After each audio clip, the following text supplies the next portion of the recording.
Hi and welcome back to the Unearthed Detecting TV channel. Now this morning, if the weather permits it, I'm going to be doing some detecting on some pasture fields here near home, and I'm going to be using the Minelab X-Terra Elite for the first time. I'm going to give it a field test.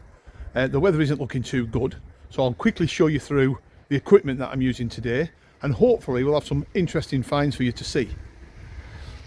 So this is the kit for today, folks. I've got my obviously waterproof hat, my new detecting gloves up, which are waterproof and thermal, the new X-Terra Elite. This is the first time this machine is going to be used today. I'll just give you a quick look at that. It's got the V12X coil on there, geared up myself. I've got a strong set of wellies. I've got my knee pads on because they're ultra important this time of year with it being wet ground. You don't want to get cold and wet knees.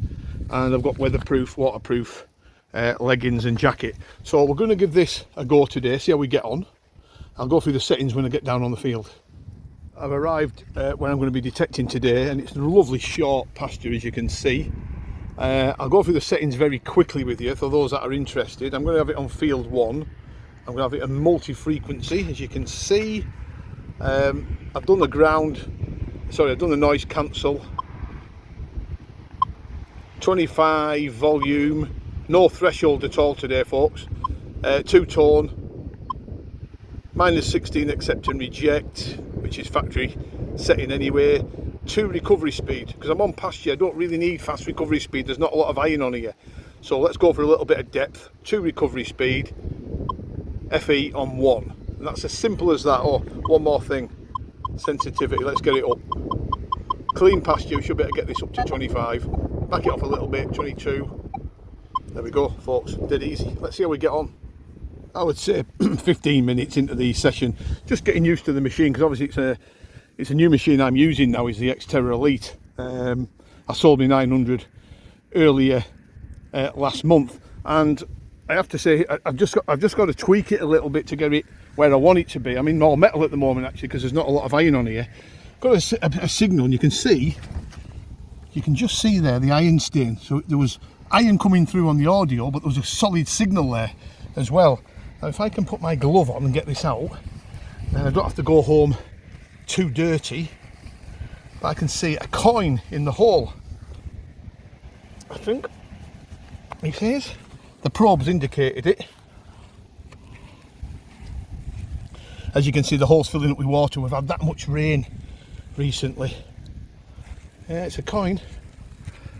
It's not a coin, it's a button. Right. I actually thought that was a shilling at first when I first looked, but it's not. It's a pewter button, folks. Nothing to get excited about. Right, okay, first signal anyway, and that was interesting because there was iron audio coming through, but a really solid signal next to it. You can just see the iron mark there. Look, and the finder's in there where the water is now, stuck to my glove. That's a good start. The very next signal, and you can just see it there. I just took my gloves off.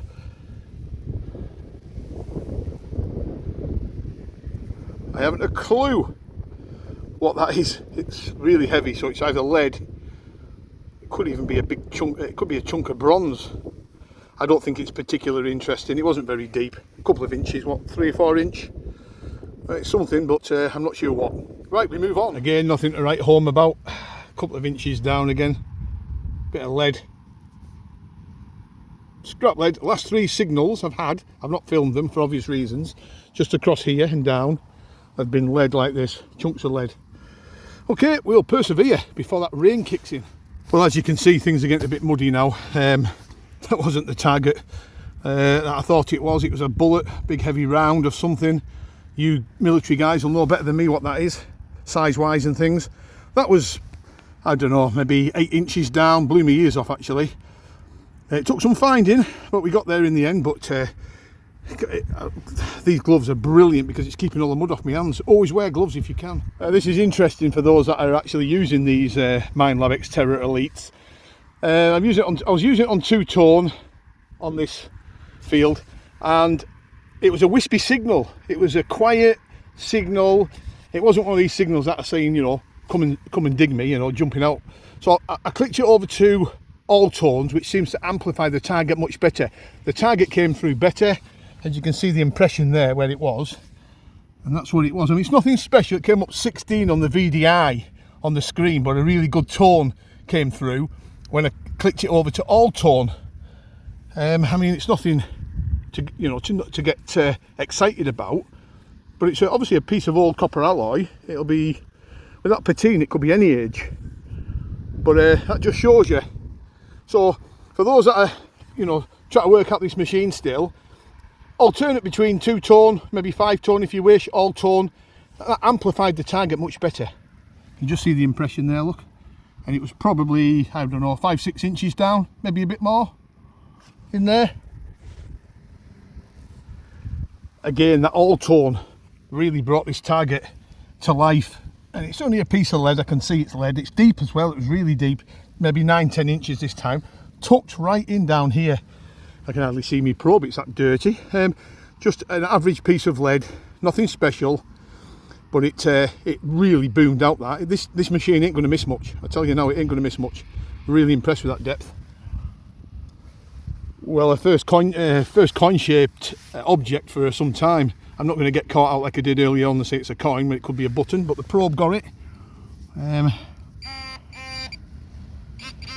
Right there, you can just see. Oh, shut up. You can just see there. Let's go have a go.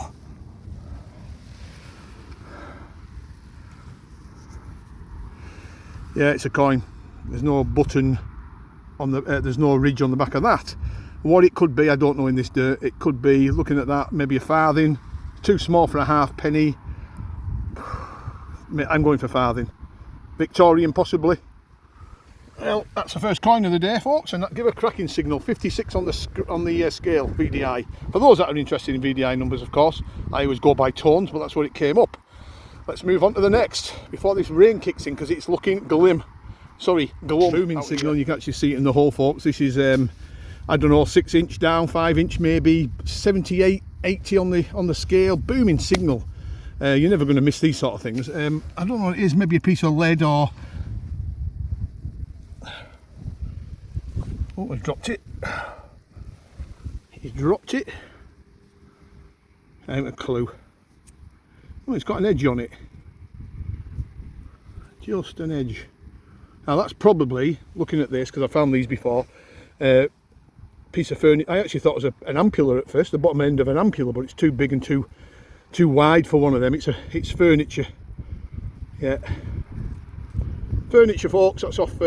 I don't know. It could be Victorian or Georgian, but it's off the front of a furniture decoration. Okay, that's not a bad find. Quite happy with that. It's not bad. A little bad session this. I think I'm going to run out of time, and the reason is because the rain. I don't want to get too soaked. An old dog like me out in the fields, it ain't much fun anymore for my old bones. But you know, you're finding stuff like that. It's keeping me motivated. Next out, pewter button. Great, just what I wanted. Not. This find was right on the in the clod. It was very shallow. I reckon a couple of inches down. I'm not sure what that is. Let's have a look together.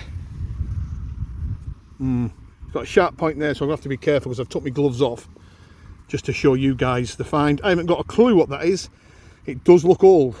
However, the curious thing is I'm not sure if this field's ever been ploughed in living memory. So what that was doing a couple of inches down is anyone's guess, unless our friend the mole, as you can see, he's been very active round here. As a mole brought this up, who knows? It's not too far from a mole hill. Moles in the past can churn things up from depth. Oh, that's curious. Very sharp there. So it's obviously gone into leather possibly. Is it a leather working tool? Who knows? Very shallow. You can see where I've dug it out of the clod. Yeah, my pinpointing is just out a bit. Because this is a new machine, I'm just getting used to it. This is my excuse anyway. My pinpointing is not as accurate as I thought it would be. This is just tucked under there. Look, you can see that's probably another coin, that, judging by the colour and size and the patina. And yes, it is. Victorian Edwardian penny. I can know that because of the size of the coin. What again? 4 inch, 5 inch. It's bread and butter for these machines. I'm just going to get that pinpointing right. Well, there's another find. Do you know what? We're not finding hammered, we're not finding Roman, there's no gold and silver turned up, but I'm really enjoying myself. And I hope you guys back at home watching this are too. Yeah, another cracking signal, 56 on the scale. I've got it in all-tone exclusively now. As you can see, there's a root here, and the finder's under the root. I've just had to break that root off. It's nothing special. Sheet lead. Sheet lead. Oh well. Never mind. It was down some depth, and thought that might have been something half decent, that. But you know, we've got to take what we get under our coils. We can't choose. Well, I'm getting absolutely caked in it now, as you can see. Even the gloves are just, I'm getting it all over my hands because I'm taking my gloves off to film these finds. And that looks to me to be a coin again, just in this corner. Not very deep again, maybe 6 inch, 5 inch. Very thin, very, very thin. So I'm going to give that a bit of a clean, gently, and I'll come back to you on that, because I'm not sure if that is a jeton or not. It's broken, obviously, but beggars can't be choosers. We'll come back to that, see what it is. I've just given it a gentle clean with the little brush that I've got, very gently, and it is indeed a jeton. You can just see the detail there. It's a 16th century jeton. I think they're called Hans Krawinkel type, German. And that is a good find. That's really boosted my well, my feelings for today. I guess I was finding a lot of Victorian and possibly Georgian stuff, but that's really excited me in a lot of ways, because these pasture fields are not easy to detect on. So that's the oldest find of today. I've still got a bit of the patina on. Pity it's broken, but I'm happy with that, really happy. Excellent. Right, we'll move on. Just it's starting to rain again, but we'll persevere until it absolutely leathers down, and then we'll call it a day. But that's a great find. Well, 2 finds very quickly and very close to each other. A buckle, maybe Georgian, Victorian, no later than that, probably even Edwardian. It's not an early one, and I don't know what that's been. It looks like it's been manufactured, so relatively modern. But I'm going to head back up now. I'm going to give myself a wash off, and I'll do a bit of a recap on how today's gone. Now, that's a lovely little session. I am really sorry I couldn't bring any silver or ancient things to light, but when you've got these little paddocks and these pasture fields to search, you've got to take them, because you never know what comes off, and I'm happy with that session. You know you're going to get the truth. There's no dancing around with gold on here, buried gold or whatever. It's what you see is what you get on this channel. Well, that's the end of the session. The rain actually wasn't as bad as I thought it was going to be, and I could probably have squeezed another 3/4 of an hour out of that, but it is what it is. Let's just have a look at the equipment and the state it's in. Yeah, it's certainly christened the detector and the gloves today, as you can see. It's absolutely caked up. The good thing about these machines, they're fully waterproof, so you can just hose this down. I'll get the hose pipe out in a minute, give them gloves a good wash off, give the probe a good wash off, and give the machine a good wash off. But again, thanks very much for watching. Let's see if we can... There I am. Thanks very much for watching this channel. It's not easy to produce you know, social media films and videos, so it's heartwarming to see so many nice people out there tuning in to us here at Unearthed Detecting TV. We should have more coming up right through December into January and beyond. Happy days. Stay tuned. Have a great weekend. Bye for now.